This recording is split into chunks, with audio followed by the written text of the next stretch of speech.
I discovered that I can only switch from front camera to back camera by turning the video off and on again. But this is what I'm doing today. I've run out of water.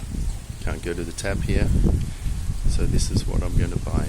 Much cheaper than if I buy water in 7-Eleven.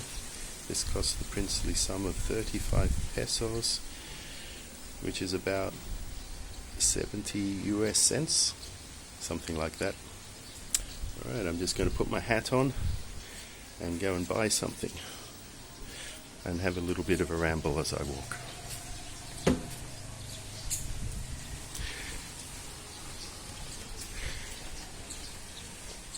Yeah, so we're going to just, once we get down onto the road, we're going to look like, I'm just going to show you which shops are open, which shops are not. I think a lot of you living under quarantine already will be quite familiar with this arrangement. That's my bike. I'm not using it much. I can only go to town and pass through the checkpoint to go to town 2 times a week. Last week I did it once. I will do it 2 times though, because it's nice to have a ride. I wish I had my GoPro able to be attached to my helmet, but not so. Okay, if I turn to the right, I go to the beach, about 5 minutes plus. And if I go to the left, I go to the main road, which is where I'm going today because I need to do my shopping.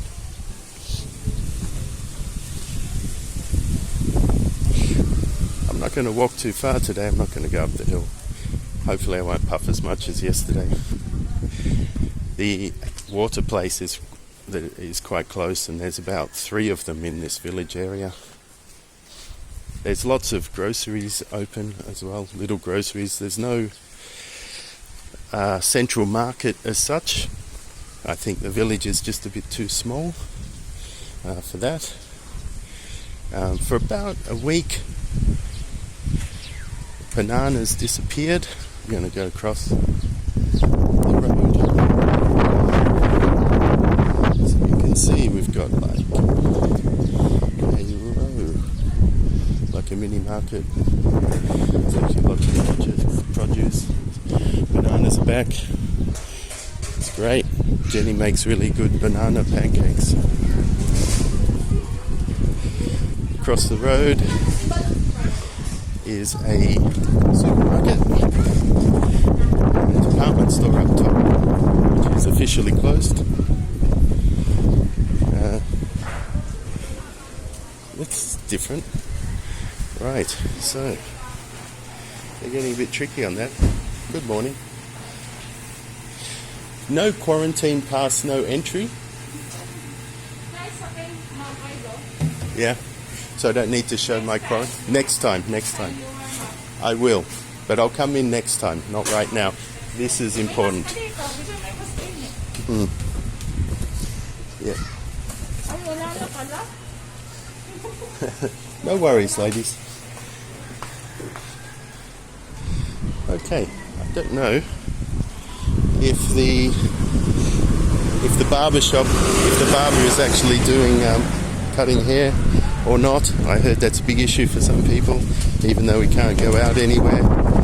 Meat shops, there's a bunch of meat shops. So far so good. Better put I took my ear thing out. Good morning. Fish? No, just a little bit. Thank you. Okay, I'll tell my wife. Thank you. Right, we've got another meat shop just there. What we got? That's about it as far as restaurants and shops go.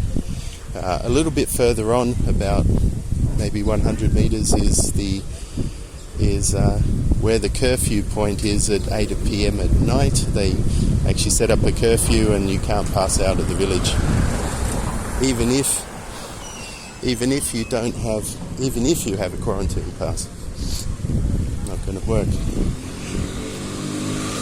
It's time to go get my water, I think. foremost. I'll show you one other thing that was a very important part of Filipino life. In fact, I'd say it's the most crucial part of Filipino life, probably, apart from drinking Red Horse, which is the preferred beer because the alcohol content's quite high, and you can buy it in 1 litro bottles, because they use like Spanish for that word, litro, liter. Right, so what I want to show you is a couple of remittance places before I get my water. Okay, first one is Cebuana Lohilie, which is a Frenchman actually started it off about 100 years ago. And the old Palawan Pawn Shop is further along. You can see that. The pawn shop. So they started out as pawn shops, but they've actually become remittance centres. So you've heard of that a lot of Filipinos are working overseas. They even have an acronym for it, OFW, Overseas Foreign Worker. And there's something like 10% of the population are actually overseas working. Most of them are working to send money home. Of course, you've got some love-struck foreigners also sending a lot of money home. Good morning, Palawan Pawn Shop. And of course, you've got to keep the pawn shops, the remittance centres open, because money's got to keep flowing in. A rather large percentage of the population of the Philippines relies on money being sent to them from loved ones abroad. Good morning.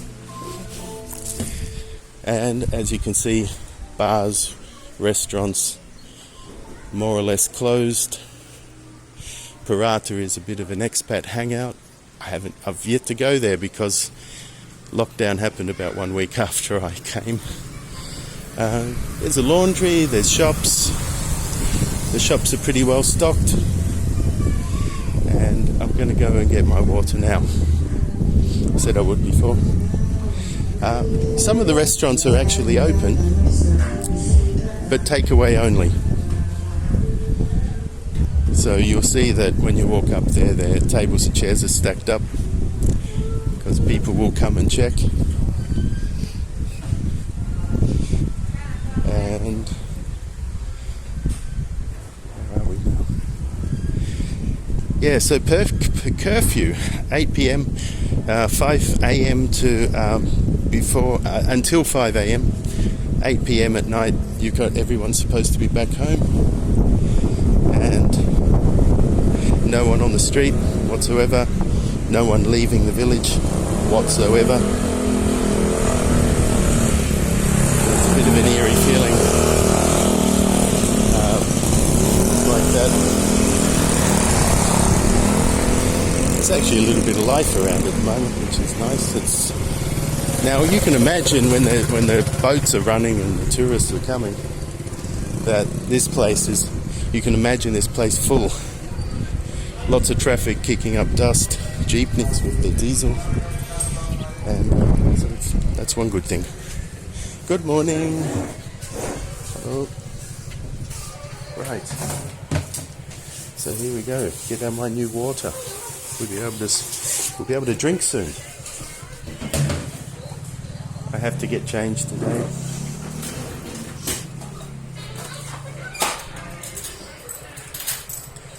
Thank you.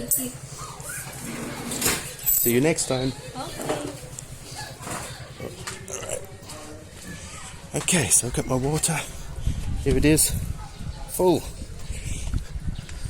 And I think that's probably a good place to wrap this up. I've got nothing else to show you today. I'll show you some more stuff tomorrow, and hopefully have a bit better view for you to look at. Okay, bye for now.